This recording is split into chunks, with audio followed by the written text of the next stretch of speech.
Juan capítulo 12, hermanos, vamos a abrir nuestras Biblias ahí, en el Evangelio de Juan capítulo 12. Existe una palabra que se llama silogismo, y bueno, sé que por aquí hay algunos maestros y no sé si algunos los tengan todavía frescos de la escuela, pero un silogismo parece que la definición o algo así es que a través de dos premisas podemos llevar a alguna conclusión. Y el título de este sermón es Aborrecer la vida para ganarla. Entonces, pues yo quise bosquejarlo a raíz de dos premisas, las cuales pues podemos sacar esa conclusión. ¿Cómo es que aborreciendo la vida la podemos ganar? Y la primera premisa es eso, vives cuando sirves. Esa es la primera verdad. Vives cuando sirves. Y la segunda premisa es que sirves cuando mueres. Está medio filosófico hoy tal vez. Sirves cuando mueres. Entonces un silogismo es, si vives cuando sirves y sirves cuando mueres, entonces podemos concluir que tú vives cuando mueres. Espero no haberlos rebrujado, pero a través del sermón vamos a ver que esa es la realidad. Hasta que uno muere a sus propios deseos es cuando experimentas la verdadera vida. A lo mejor ya aclarándoles un poquito más, ¿verdad? Y a partir del versículo 12 de este Evangelio de Juan vamos a estar meditando.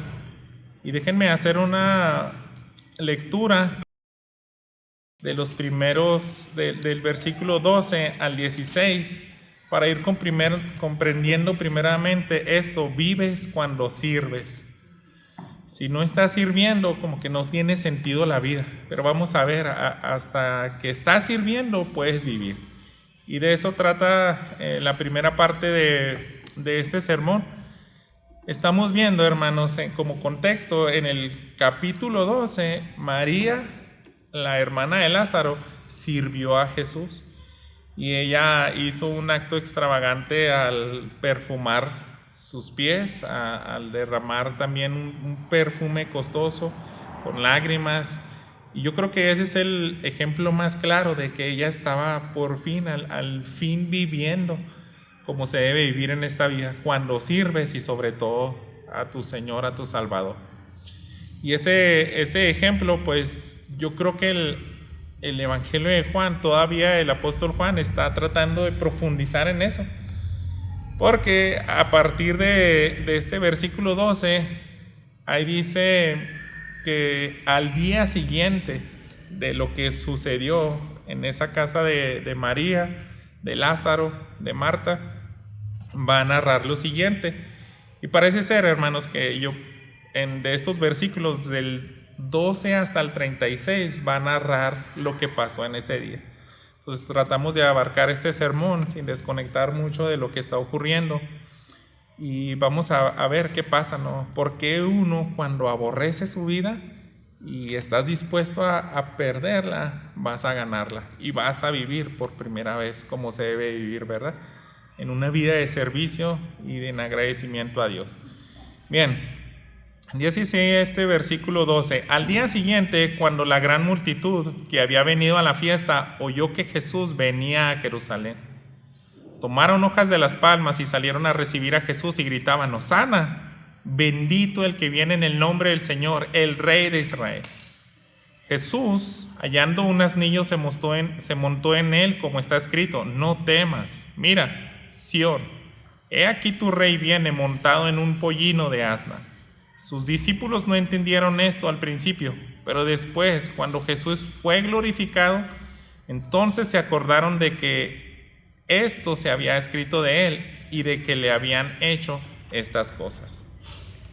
Yo creo que ya se está ubicando, ¿no? En qué parte de la historia está aquí el Evangelio.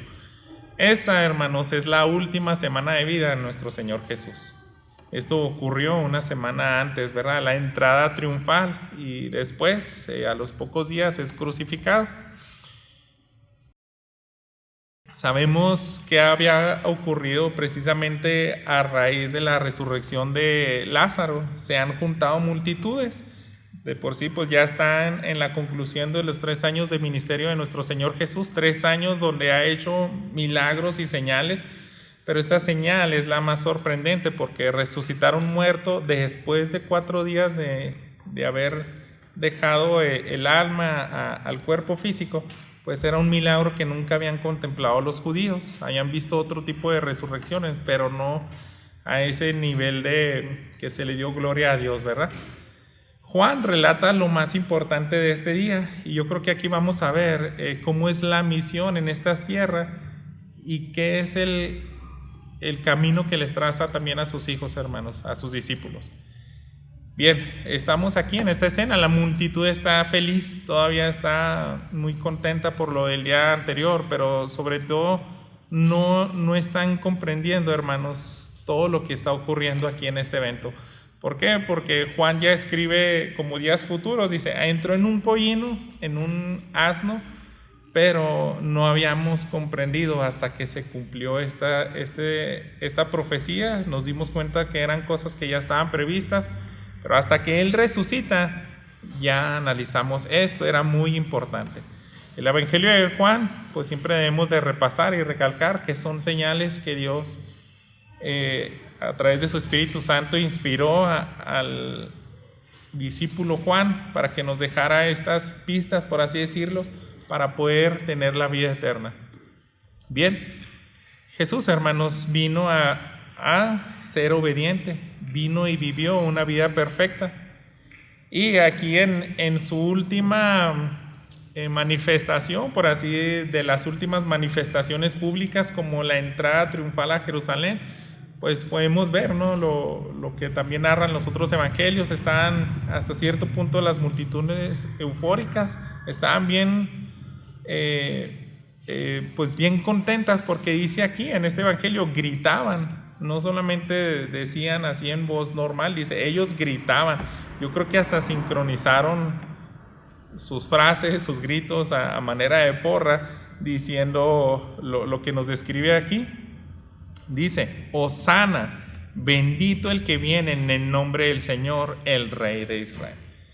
Entonces ellos estaban bien contentos, hermanos. Seguramente conocemos ya viendo todo a lo largo de lo que comentan los evangelios y hasta lo que se había revelado al corazón de los judíos en ese entonces, la mayoría seguramente, hermanos, estaba pensando en que ya vino nuestro libertador político, ya vino aquel que le va a regresar el esplendor a Israel.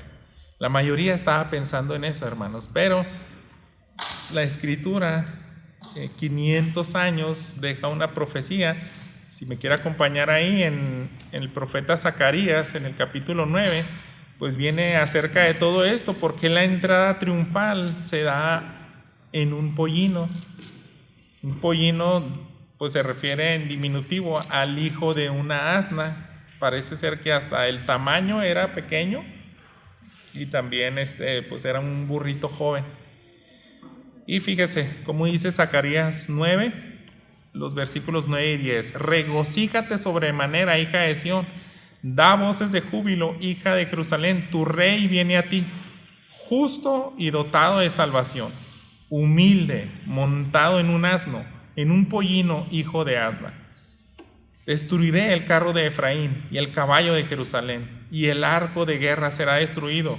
Él hablará paz a las naciones, y su dominio será de mar en mar, y desde el río hasta los confines de la tierra. Esta profecía, hermanos, de Zacarías, hablaba de un nuevo rey que iba a traer paz. Y ellos perdieron de vista, ¿no?, todo el sentido de estas palabras, porque aquí, hermanos, Jesús está recordando acerca de que vino a servir y ser obediente. Vino a vivir una vida de humildad. Por eso también la figura de entrar en un asno es completamente diferente a lo que hubiéramos imaginado de algunos de nosotros. Si nosotros hubiéramos sido los que organizara esa entrada triunfal a Jerusalén, yo creo que hubiéramos hecho preparativos diferentes.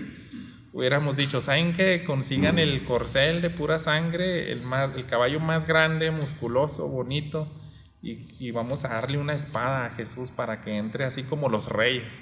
Va a entrar como aquel que va a dar órdenes para destruir al imperio romano, y pues para hacer eso, ¿no? No para ser servido, no para servir, sino para ser servido. Va a llegar con esa autoridad de rey. Un rey está pues con todos sus súbditos atentos a que él dé una orden y ellos la ejecuten. Pero hermanos, esta entrada triunfal es completamente todo lo distinto que cualquiera de nosotros hubiéramos podido organizar. Él, yo creo que nos abre un poquito más el panorama aquí Zacarías, porque está ahí diciendo, ¿verdad? Es humilde montado en un asno. Humilde. ¿Y por qué? Porque su mayor tarea, el propósito de venir aquí a la tierra era traer paz y hasta los confines de la tierra. Entonces eso es servir, hermanos, es servir a la humanidad caída. Y aquí estamos viendo, ¿verdad? ¿Quién es el que nos deja el mayor ejemplo de que vives cuando sirves? Nuestro Señor Jesús. Desde la entrada triunfal lo podemos ver claramente. Hasta que Jesús, hermanos, sube al cielo, ellos recordaron ese evento y su misión principal les fue aclarado. ¿Y por qué? Porque fue respaldado de todos los eventos que vinieron aquí. Es lo que está diciendo aquí en el versículo 16, Juan. Dice así: se acordaron de que esto se había escrito de él y de que le habían hecho estas cosas. O sea, en ese momento yo creo no cobraba mucho sentido. Qué raro que alguien entró en un burrito, ¿no? Pero de igual manera ellos estaban contentos. Los otros evangelios dicen que a los fariseos se enojaron, ¿verdad? Y le decían a Jesús, cállalos. Entonces, hermanos, pues podemos ver que hay una respuesta, pues a manera de contraste. No todos estaban así contentos o eufóricos como en ese momento. Y bien, fíjense, en el versículo 17 dice: así la multitud que estaba con Jesús cuando llamó a Lázaro del sepulcro y lo resucitó entre los muertos, daba testimonio de él. Por eso la multitud fue también a recibir a Jesús, porque habían oído que él había hecho esta señal. Entonces los fariseos se decían unos a otros: ¿ven que ustedes no consiguen nada? Miren, todo el mundo se ha ido tras él.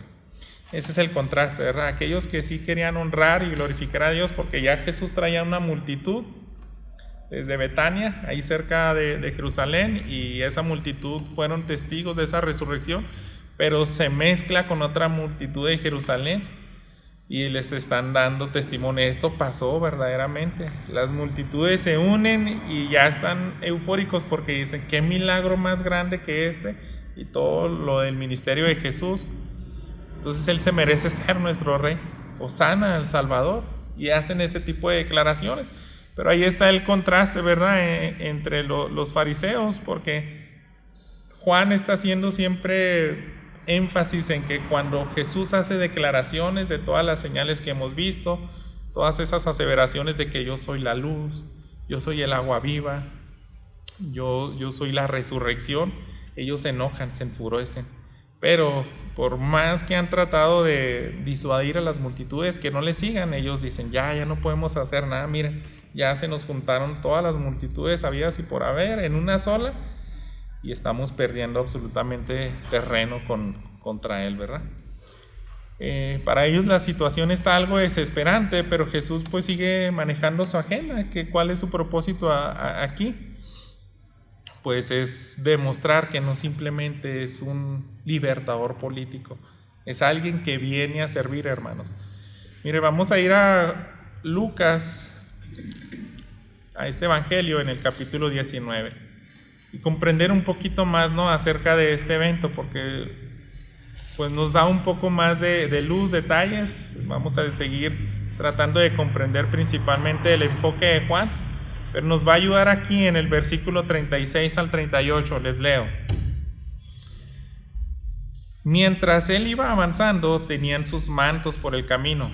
Cuando ya se acercaban junto a la bajada del Monte de los Olivos, toda la multitud de los discípulos, regocijándose, comenzaron a alabar a Dios a gran voz por todas las maravillas que habían visto, diciendo: bendito el Rey que viene en el nombre del Señor. Paz en el cielo y gloria en las alturas. Eso también estaba profetizado, hermanos, que ellos se dirigieran en alabanza a Dios a través de eso. paz en los cielos y gloria en las alturas. ¿Y por qué? Pues esa misma paz que existe en los cielos, pues vino también a la humanidad, aquí al hombre. Y mientras algunos yo creo estaban despistados y pensando que iba a ser otro tipo de libertador, Jesús lo aclara aquí mismo en Lucas 19, fíjese, pero ahora pase al versículo 41. Cuando Jesús se acercó al ver la ciudad, lloró sobre ella diciendo: si tú también hubieras sabido en este día lo que conduce a la paz, pero ahora está oculta a tus ojos. Porque Jesús, recuerden, vino a traer verdadera vida y libertad a las personas. Ellos están muertos espiritualmente. Y si tú tan solo supieras cuál es la verdadera vida aquí, cuál es la verdadera paz y libertad, tiene que ver con lo que está tratando de transmitir, ¿verdad?, el Evangelio. Hasta que tú mueres a ti, a tus deseos, vas a saber qué es la verdadera paz. Hasta que estás dispuesto a rendir tu voluntad al Rey de Reyes y Señor de Señores, vas a conocer cuál es la verdadera vida. Eso es lo que no pierde de vista a alguien del remanente. Ellos anhelaban algo celestial, no simplemente una liberación terrenal. En contraste, pues ya vimos, ¿verdad? Siempre lo resalta, los fariseos están hartos de él. Aquí mismo también en Lucas 19, para dejar este capítulo, les leo el 39. Dice: entonces algunos de los fariseos de entre la multitud le dijeron: maestro, reprende a tus discípulos. ¿Por qué? Porque ellos decían: ¿cómo es que está diciendo estas cosas? Ya se están metiendo rayando en blasfemias, porque ellos no creían que él era el Hijo de Dios. Y es la misma imagen que está resaltando aquí en Juan 12:19. Dice: los fariseos se decían unos a otros: ven que no consiguen nada, miren, todo el mundo se ha ido tras él. Ellos querían detener eso. Perdieron de vista, hermanos, las escrituras estos hombres. Todo lo que está incluso tan detallado en Zacarías, dice: va a entrar alguien en un asno, en un pequeño burro. Va a entrar y ese va a ser el libertador. Es el que les va a ayudar a vivir plenamente. Verdaderamente van a vivir si lo aceptan, si le reciben como Rey y Salvador. Pero en ese momento pues es como si se les hubiera borrado por completo la escritura a los fariseos, a los escribas, que ellos la memorizaban, ¿verdad? Se les olvidó, incluso a los de la multitud, hermanos. Entonces, si lo hubieran recordado, hermanos, le hubieran aceptado. Si hubieran recordado que ya estaba establecido, tiene que entrar de esa manera, pues ellos hubieran dicho: verdaderamente es el Hijo de Dios, porque le hemos rechazado tanto, pero esa profecía ahí estaba. Bien, hermanos, antes de avanzar, siempre que tengamos pues meditaciones, ¿verdad?, en su vida devocional, y por ejemplo en este pasaje, nuestro Señor Jesús va a volver a venir. Y yo creo que cada uno de nosotros debemos de analizarnos y pensar: ¿y tú? ¿Y yo cómo voy a reaccionar ante esto? ¿Sí le voy a considerar como el Rey de Reyes y Señores, Señor de Señores, o le estoy considerando en este momento de esa manera? Vamos a proseguir, hermanos. En el versículo 20 viene algo que nos debe de llamar la atención en cuanto a cómo es que vives cuando sirves, porque hay personas bien intencionadas que quieren conocer a Jesús y vivir a la luz de sus enseñanzas. Y aquí, hermanos, nos habla este pasaje de unos griegos. Fíjense, había unos griegos entre los que subían a adorar en la fiesta. Estos fueron a Felipe, que era de Betsaida de Galilea, y le rogaban: Señor, queremos ver a Jesús. Felipe fue y se lo dijo a Andrés. Andrés y Felipe fueron y se lo dijeron a Jesús. Jesús les respondió: ha llegado la hora para que el Hijo del Hombre sea glorificado. En verdad les digo que si el grano de trigo no cae en tierra y muere, se queda solo, pero si muere, produce mucho fruto. El que ama su vida la pierde, y el que aborrece su vida en este mundo la conservará para vida eterna. Si alguien me sirve, que me siga, y donde yo estoy, ahí también estará mi servidor. Si alguien me sirve, el Padre lo honrará. Aquí sí nos vamos a detener un poco y tratar de desglosar qué estaba pasando aquí, hermano. Este pasaje es único del Evangelio de Juan. No sé si usted se ha percatado, pero es una grandiosa señal, ¿verdad?, de que Israel es el conducto principal para que las demás naciones sean bendecidas. Y estos griegos, pues así como lo dicen, no eran judíos, ellos no vivían bajo las promesas del pueblo de Israel. Sin embargo, hay ese término prosélito. De todas formas, ellos estaban convencidos de que el rey de Israel, el Dios de los israelitas, era el único y verdadero Dios.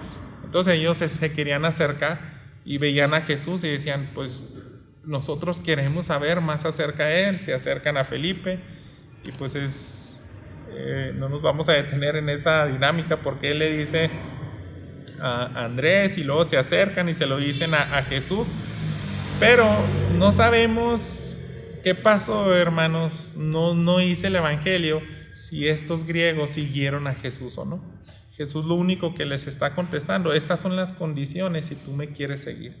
Ustedes me quieren conocer más, entonces tienen que decirle esto. O yo no sé si ellos ya estaban delante de Jesús, porque le dice, oye, aquí te quieren conocer unos hombres. Yo no sé, hermanos, si tuvieron un encuentro personal con Jesús y hablaron eso, pero como quiera sí les llegó esas palabras, ese comunicado. Si Jesús dijo estas palabras importantísimas a Andrés y Felipe, ellos tuvieron que comunicárselas a ellos. Y ahí es donde les establecen: ustedes quieren conocer más acerca de Jesús, quieren vivir bajo sus enseñanzas, pues entonces aquí les va algo como que va a ser el parteaguas. Y se plantea mucho de maneras distintas en los escenarios. Jesús ya deja las directivas, las condiciones si tú quieres ser un seguidor o un discípulo. Primero que nada dice: ha llegado la hora para que el Hijo del Hombre sea glorificado. En verdad les digo que si el grano de trigo no cae en tierra y muere, se queda solo, pero si muere, produce mucho fruto. ¿Por qué Jesús usa esta analogía, hermanos? ¿Por qué usar, pues sí, una especie de parábolas? A veces también las decía de manera corta, algunas más extensas, pero Él les da esa figura. Si usted recuerda que dijo Zacarías, él profetizó de que hablará paz a las naciones, hablará paz. Aquel que iba a venir montado en un asno. Y estas palabras, hermanos, traen esa paz. Si tú quieres verdaderamente vivir, si tú quieres tener paz para con Dios, paz para con tu prójimo, estas palabras deben de ser importantes, hermanos. En ese contexto las debemos de referir. Pero tener paz, hermanos, tener plenitud, tiene un costo. La vida de servicio, pues tiene un costo, ¿verdad? ¿Y cuál es ese costo? Tienes que morir a ti. Ha llegado la hora de morir, está diciendo Jesús. Ya está cerca ahí de Jerusalén. Otros evangelios dice, Él afirmó su vista a Jerusalén porque ya sabía, yo tengo que cumplir mi misión. Ya está una semana, hermanos, de ser crucificado y Él les está diciendo, yo tengo que morir. Y esa parábola de que la semilla cae y muere, se las tengo que modelar primeramente yo.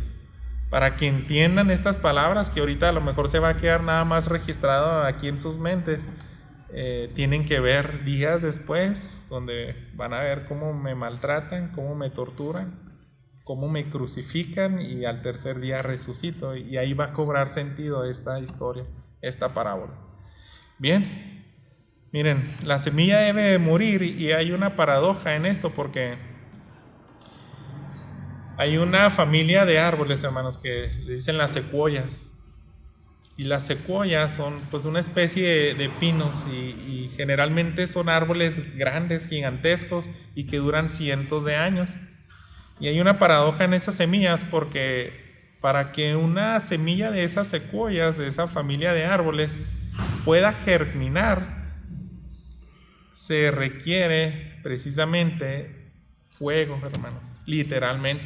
Si hay un bosque de secuoyas y no ocurren incendios forestales, esas semillas nunca están en esa posibilidad de germinar.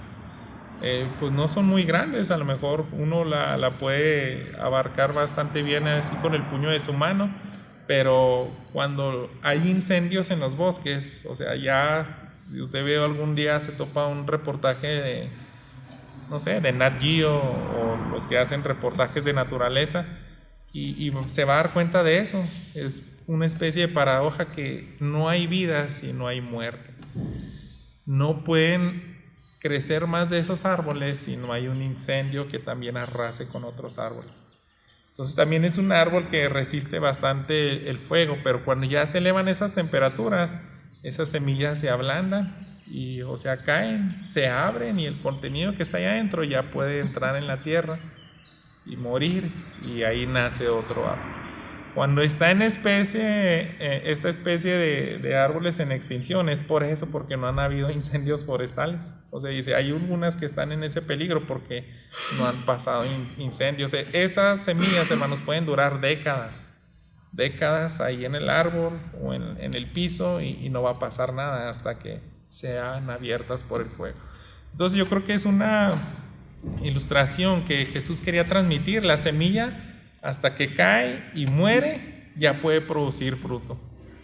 Entonces es una analogía de la agricultura que yo creo que todos comprendemos, ¿verdad? Morir la semilla es que muchas pueden caer, pero si caen en piedra, no se lleva a cabo todo el proceso completo de morir. Le faltan algunos elementos de la humedad o algo, pero cuando ya está todo de manera propicia, esa semilla se abre y empieza a producir vida, y vida en abundancia. Bien, hermanos, pues Jesús está tratando de transmitirles eso. Y en el versículo 25 lo dice más claramente, dice: el que ama su vida la pierde, y el que aborrece su vida en este mundo la conservará para vida eterna. Si alguien me sirve, que me siga, y donde yo estoy, ahí también estará mi servidor. Si alguien me sirve, el Padre lo honrará. Por eso les decía, tú nada más vives cuando sirves. Esa es la verdadera vida, hermanos.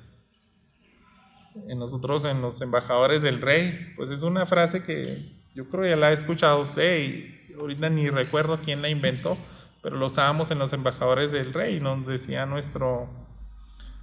el hermano que nos daba estas clases: si no vivo para servir, si no vives para servir, no sirves para vivir.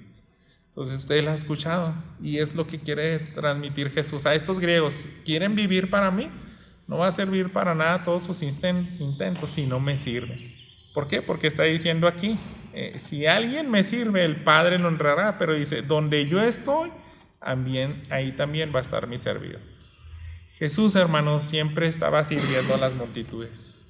Él decía, mi Padre trabaja y nunca se para, y hasta la fecha, pues yo también trabajo con Él. Entonces, si tú quieres ser mi seguidor, vas a estar donde yo trabajo.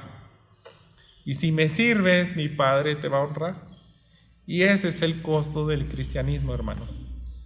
Hasta que morimos a nuestros deseos. Dice, si tú te aferras a tu vida, la vas a perder. Pero cuando aborrezcas tu agenda, cuando aborrezcas los planes futuros, es en ese sentido aborrecer donde se puede oír así como manera extrema, pero Jesús está diciendo, yo no quiero a nadie por encima de mí y de mi voluntad. Ninguno de tus deseos debe ser mayor a mi deseo.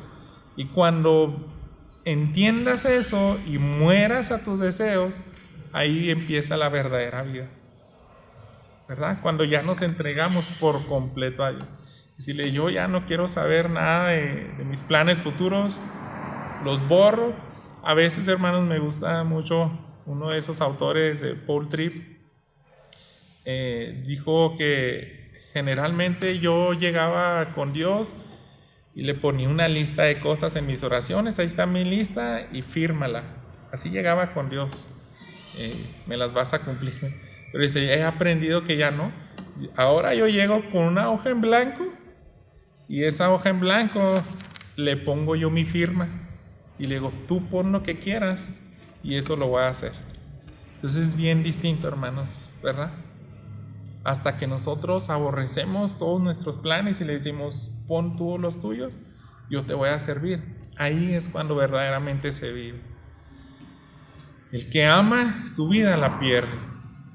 Eso, hermanos, se expresó de manera negativa. O sea, no es lo mismo decir, si quieres la vida eterna, pues tienes que amar a Dios. Pero dice, no, si tú amas tu vida, la vas a perder. Es en un sentido negativo. ¿Por qué? Pues porque también nos quiere hacer ver que nosotros estamos perdiendo mucho y somos necios cuando no queremos morir a nosotros mismos. La senda marcada, hermanos, es conocer y hacer la voluntad de Dios. Así vamos a ganar mayor honor de Dios. Es lo que dice, mi Padre le va a honrar, el versículo 26.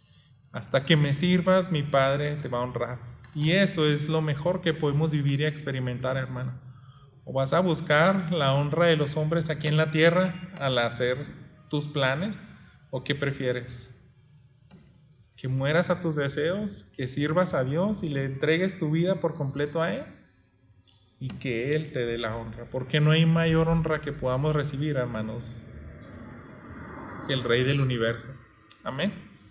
Entonces ya espero que hayamos entendido un poco, ¿verdad? Vives cuando sirves, pero ahora vamos a ver, sirves cuando mueres.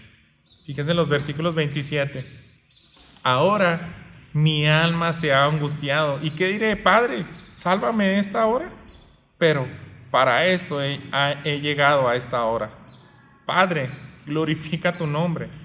Entonces vino una voz del cielo y lo he glorificado y de nuevo lo glorificaré. Eso es lo que dijo la voz del cielo. Y lo he glorificado y de nuevo lo glorificaré. Jesús, hermanos, pues ya expresa esa angustia. Yo estoy bien angustiado, yo creo como la antesala del Getsemaní, donde Él iba a derramar toda su alma en esa oración, donde hasta sudó gotas de sangre y decía, tengo que entregar esa voluntad a Dios, mi voluntad. Pero esta era una antesala, hermanos. Jesús ya estaba sufriendo aquí, porque ya está bien cerca el día en que literalmente voy a morir a mis propios deseos. Él está escribiendo la rendición de la voluntad a Dios. Hace unos momentos les dije, ¿verdad?, de que Él ya estaba determinado desde hace mucho. Por ejemplo, en el Evangelio de Lucas, en el capítulo 9, fíjese cómo dijo en el versículo 51. Sucedió que cuando se cumplían los días de su ascensión, Jesús con determinación afirmó su rostro para ir a Jerusalén. Entonces ya los últimos días de vida de Jesús, dice, afirmó su rostro para ir a Jerusalén. ¿Por qué? Porque Él sabe, aquí voy a morir. Y aquí ya está en Jerusalén. Entonces Él no se ha retractado, hermanos, y cada vez se acerca más a ese día. Por eso su angustia crece. Crece, hermano, no es tan fácil rendir la voluntad a Dios. Y Jesús fue el mayor ejemplo de dar esa rendición, de morir a sus deseos. Siempre en el Evangelio de Juan, cuando Él nos habla de esta hora, no es ese término donde nosotros pues conocemos que qué hora es, el tiempo exacto, a las 3 de la tarde y se iba a morir, o a las 6, no, sino hablaba de ese evento en sí. Es un momento de rendición. Sus discípulos y los griegos iban a entender estas declaraciones que acaba de decir. Cuando Él muere, van a entender todo lo que yo les dije ahí.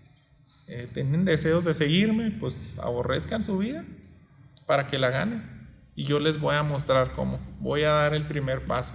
Les voy a enseñar cómo se hace. Y así es, ¿verdad? Jesús buscó la gloria del Padre.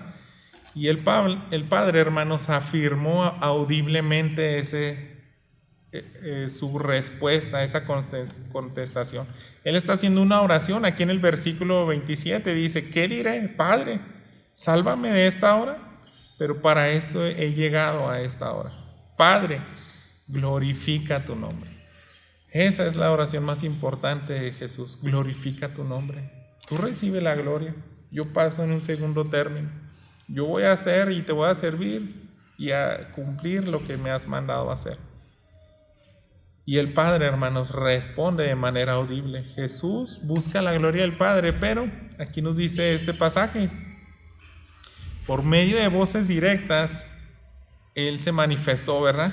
En el 28 dice, se oyó una voz del cielo y lo he glorificado y de nuevo lo glorificaré. Eso es increíble, hermanos, porque todos escucharon eso, todos los que estaban presenciando esas palabras de Jesús, de pronto escuchan a la voz del Padre. Esto es asombroso, hermanos, y no fue una única vez. Dice, lo he glorificado y lo voy a glorificar otra vez. ¿Cuándo lo había glorificado, hermanos? En el día de su bautismo. También se escuchó audiblemente, este es mi hijo amado. A lo mejor no estaban también tanta multitud, pero en la transfiguración ahí también se reveló a los 3 discípulos más cercanos. Y él decía, este es mi hijo amado, en él me complazco y obedézcanlo a él. Y Jesús, el Padre, está diciendo, yo ya lo he glorificado y lo voy a glorificar otra vez. Entonces hay 2 sentidos, al menos, hermanos, esa voz audible donde da el testimonio y también a través de las obras que hacía nuestro Señor Jesús. Mire, si vamos al capítulo 5, ahí mismo en Juan, en el versículo 36, dice lo siguiente: pero el testimonio que yo tengo es mayor que el de Juan, porque las obras que el Padre me ha dado para llevar a cabo, las mismas obras que yo hago, dan testimonio de mí, de que el Padre me ha enviado. Entonces, esa era la muestra, era cómo se glorifica el Padre a través de que yo estoy haciendo todas estas señales, y eran maravillosas, hermano. Ese es el testimonio. El Padre está diciendo, yo ya me glorifiqué, literalmente con voz audible, pero también me he glorificado a través de que le he dado el poder a mi Hijo para que haga todas esas señales. Y eso lo están escuchando, ¿verdad? Audiblemente esas personas. William Hendrickson es el que dijo lo siguiente: por medio de voces directas del cielo durante el bautismo y la transfiguración, y por medio de los milagros que Jesús realizó, es como el Padre ya demostró que se ha glorificado. La reacción, hermanos, como siempre, no fue positiva para todos, porque unos eran incrédulos y que están diciendo, no, es que fue un trueno. Pero fue claro, hermanos, fue algo bien claro. A lo mejor estaban tan en tinieblas espirituales que tal vez su corazón estaba tan endurecido que se bloquearon. Y unos dijeron, no, es que sí escuchamos su voz, pero yo creo que era un ángel. Entonces ellos no estaban comprendiendo que era el Padre mismo. A lo mejor a algunos se les hacía increíble cómo es que el Padre, el Dios de Israel, el que hablaba en Sinaí y que todos se aterrorizaban y nada más Moisés podía conversar con él, otra vez se volvió a manifestar y con este hombre que se hizo hacer llamar el Hijo de Dios. Entonces para unos fue incredulidad, hermanos. Vamos a ver, hermanos, unos estaban cegados y así lo demuestra, ¿verdad? En el versículo 29, pero por eso la multitud que estaba ahí y oyó la voz que decía que había sido un trueno, otros decían, un ángel le ha hablado. Jesús dijo, fíjese, esta voz no ha venido por causa mía, sino por causa de ustedes. Ya está aquí el juicio de este mundo, ahora el príncipe de este mundo será echado fuera. Pero yo, si soy levantado de la tierra, atraeré a todos a mí mismo. Pero él decía esto para indicar la clase de muerte que iba a morir. Entonces Jesús les afirma, sí escucharon bien, sí fue la voz de Dios. Y es más, no fue por causa mía, sino fue por causa de ustedes. Dios los está juzgando en este momento. ¿Por qué? Porque ellos eran incrédulos. Y eso es triste, hermanos. En el Antiguo Testamento cosas así también se veían. Dios dejaba testigos a los profetas y ellos aún así rechazaban la voz de ellos. Dios está hablando a través de sus siervos, los profetas, pero ya solamente quedaban como juicio porque nunca se arrepentían. Ignoraban la voz de Dios y no le hace, les voy a seguir mandando profetas, pero para que sea un juicio. Miren, Ezequiel capítulo 2 se entiende mejor esto.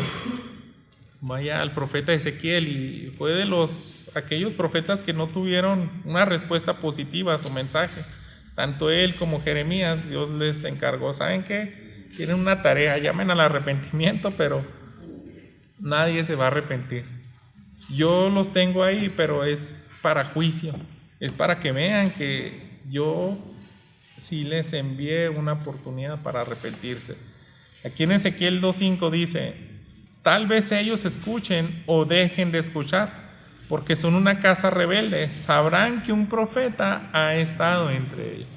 Entonces ya no van a tener excusa de decir: no, Dios, es que ¿cómo quieres que nos arrepintamos si nunca nos mandaste a alguien que nos persuadiera? No, yo se los mandé. Entonces aquí es algo similar. Jesús dice: la misma voz del Padre está por causa de ustedes, porque hay todavía algunos que están incrédulos. No quieren morir a sus deseos, hermanos. Quieren seguir haciendo su voluntad. Pero, ¿qué dice? Ese juicio se va a registrar, esa voz es un juicio para ustedes, y también Satanás será juzgado, hermanos.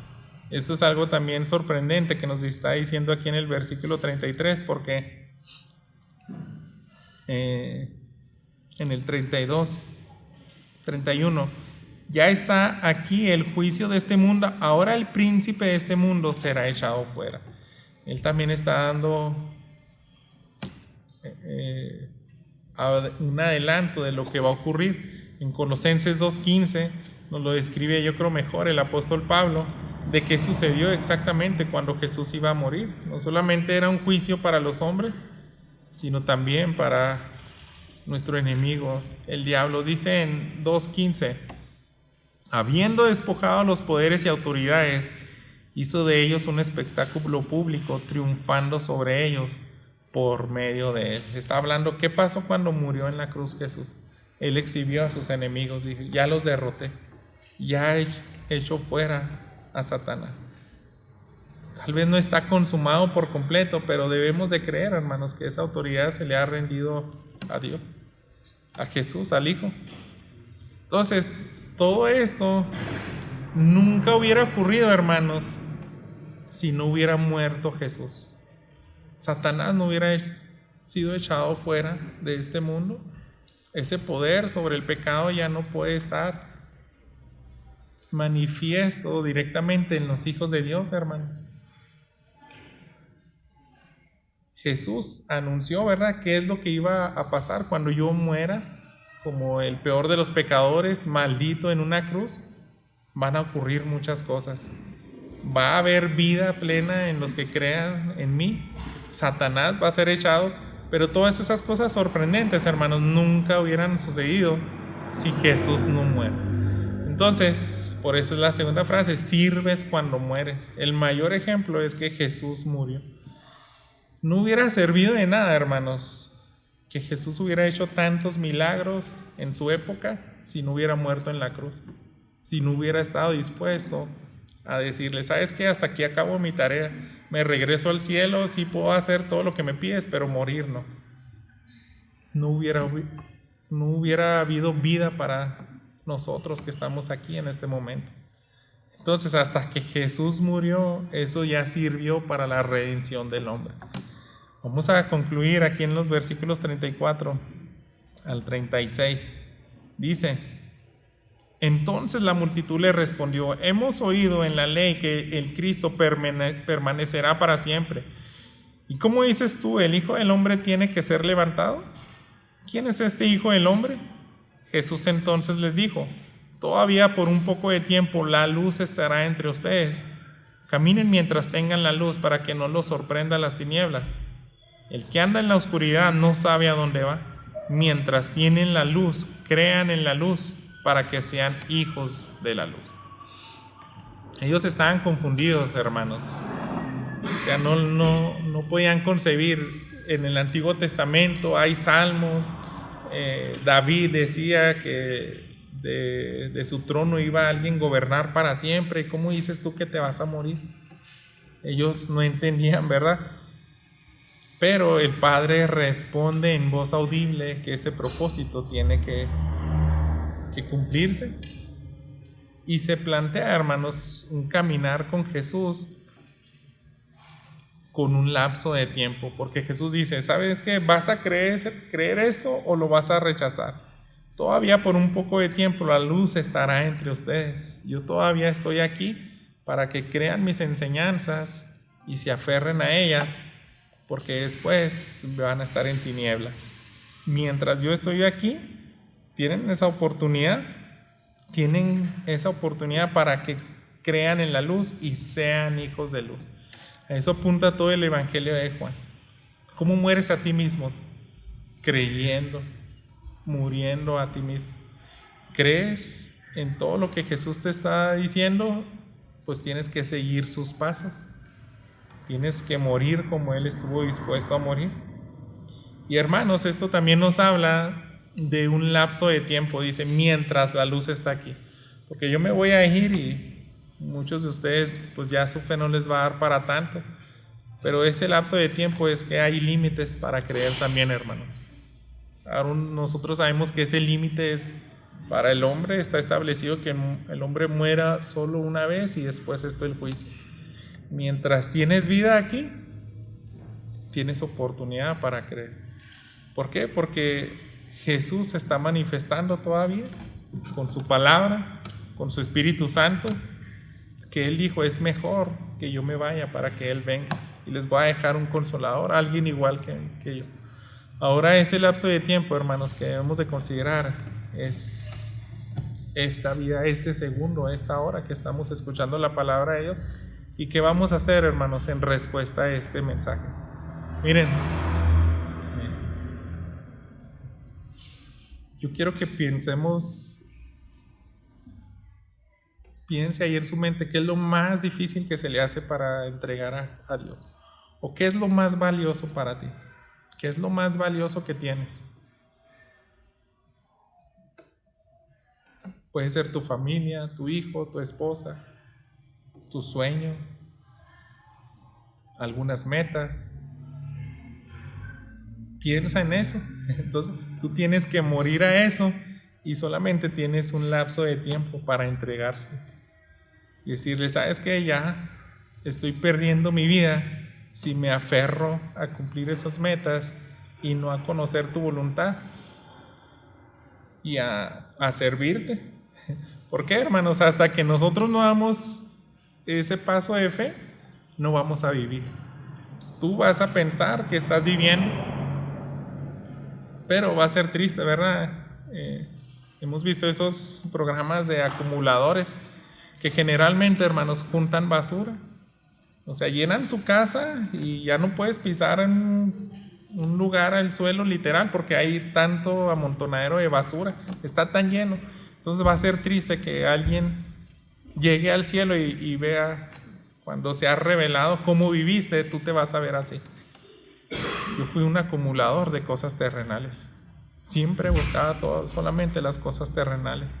Pero hoy, hermanos, está la palabra de Dios para que ya no más.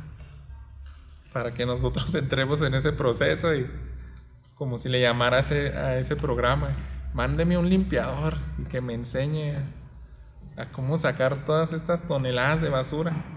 Eso mismo está haciendo la palabra de Dios hoy, hermanos. En la pandemia, pues yo sé que muchos de ustedes no estaban aquí, pero yo estaba predicando el libro de los Hechos y hubo una ilustración que me gustó mucho porque hay un pastor, David Platt, tiene un sermón acerca de la soberanía de Dios, que es el combustible para las misiones y la persecución.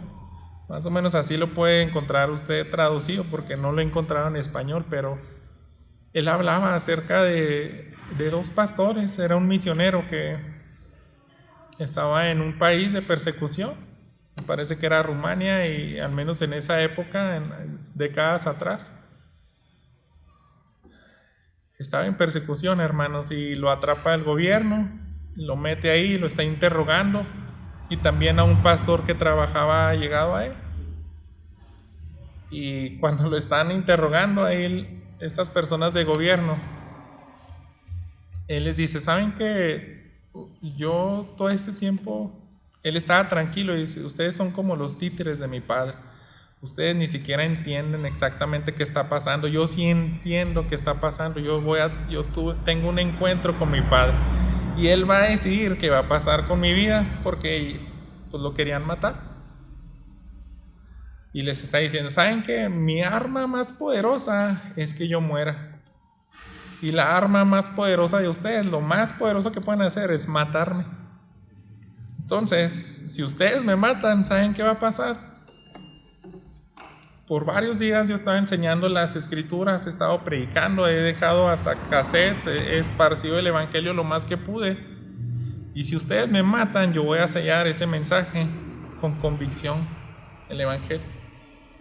Entonces, las personas van a creer más y van a decir, oh, esa persona sí estaba, ese predicador sí estaba convencido de que eso era la verdad. Y entonces, si estuvo dispuesto a morir por eso, vale la pena también escucharlo.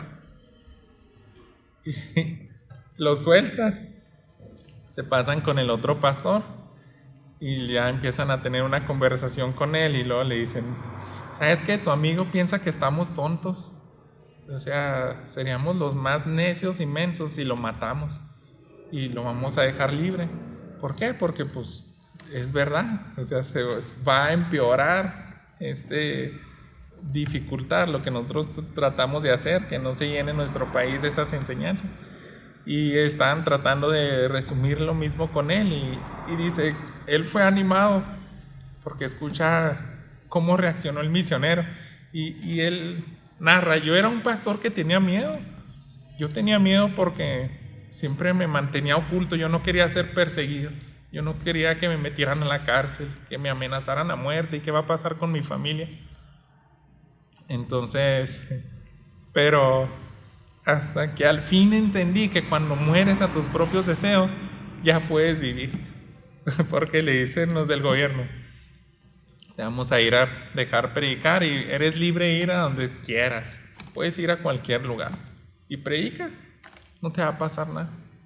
Entonces eso ocurrió, dice, yo por tantos años tenía miedo y por más que quería guardar mi vida y ganarla, la estaba perdiendo. Pero hasta que estás dispuesto a rendir tu voluntad a Dios, ya es cuando vives, hermano. Es cuando ahora sí le sirves a Dios. Hace como 2 o 3 miércoles yo estaba haciendo una oración con mi hijo y le digo, haz una oración por mí porque ahora en julio quiero ir allá a Guadalupe y Calvo a predicar, pero ora porque a lo mejor me puedo ganar una golpiza. Así como que, casi se le salían las lágrimas al niño y yo supe, ¿verdad? Que lo lastimé porque yo creo que debe ser algo difícil para él, ¿verdad? ¿Cómo vas a sufrir por el evangelio? ¿Cómo que te van a dar una golpiza? Y yo digo, pues no sé si me va a pasar, no sé.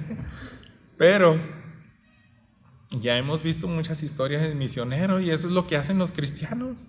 Yo creo que hoy en día, hermanos, hay muy pocos cristianos que quieren vivir así. No queremos morir a nuestros deseos. ¿Por qué? Porque no aborrecemos nuestra vida. Pero esta es una invitación a que vivas para servir, a que mueras a ti mismo, porque ahí es cuando vas a ganar la honra del Padre. Eso es lo más increíble, hermanos. Esa senda Jesús nos las dejó.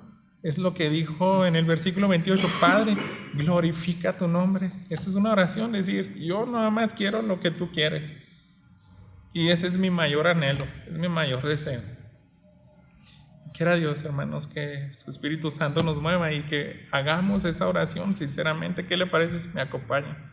Oremos y pidamos lo mismo. Señor bendito, nuestro Señor Jesús nos dejó ese camino y Él estuvo dispuesto a morir, a sufrir lo peor. Él estuvo dispuesto a recibir la ira tuya, Señor, que no se puede aplacar ni con una eternidad, pero Él sí la recibió y fue aplacada tu ira, Señor, para con nosotros los que estamos aquí y que hemos creído.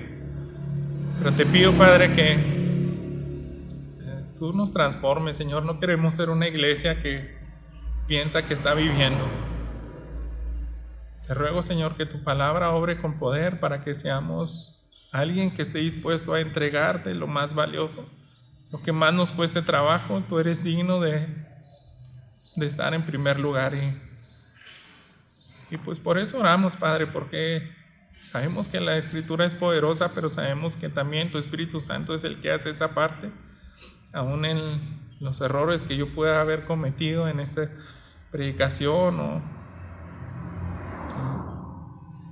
falta de claridad o lo que sea, Señor, tu Espíritu Santo puede hacer real este mensaje y hacer que tus hijos actúen en fe y en dependencia de tuya, que estemos dispuestos a rendirnos por completo a ti, a morir a nuestros deseos y por fin, Señor, al fin serte útiles a ti. Eso es lo que queremos, Padre, para la gloria tuya. Que podamos seguir lo más cerca posible los pasos de Jesús y estar donde tú ya estás trabajando. Mueve, Padre, tu Espíritu Santo para que cada uno de mis hermanos aquí presentes comprendan a qué les estás pidiendo que deben de dejar y darles esa fuerza, ese valor de que sí va a valer la pena, Señor. Te lo ruego en nombre de Cristo Jesús. Amén.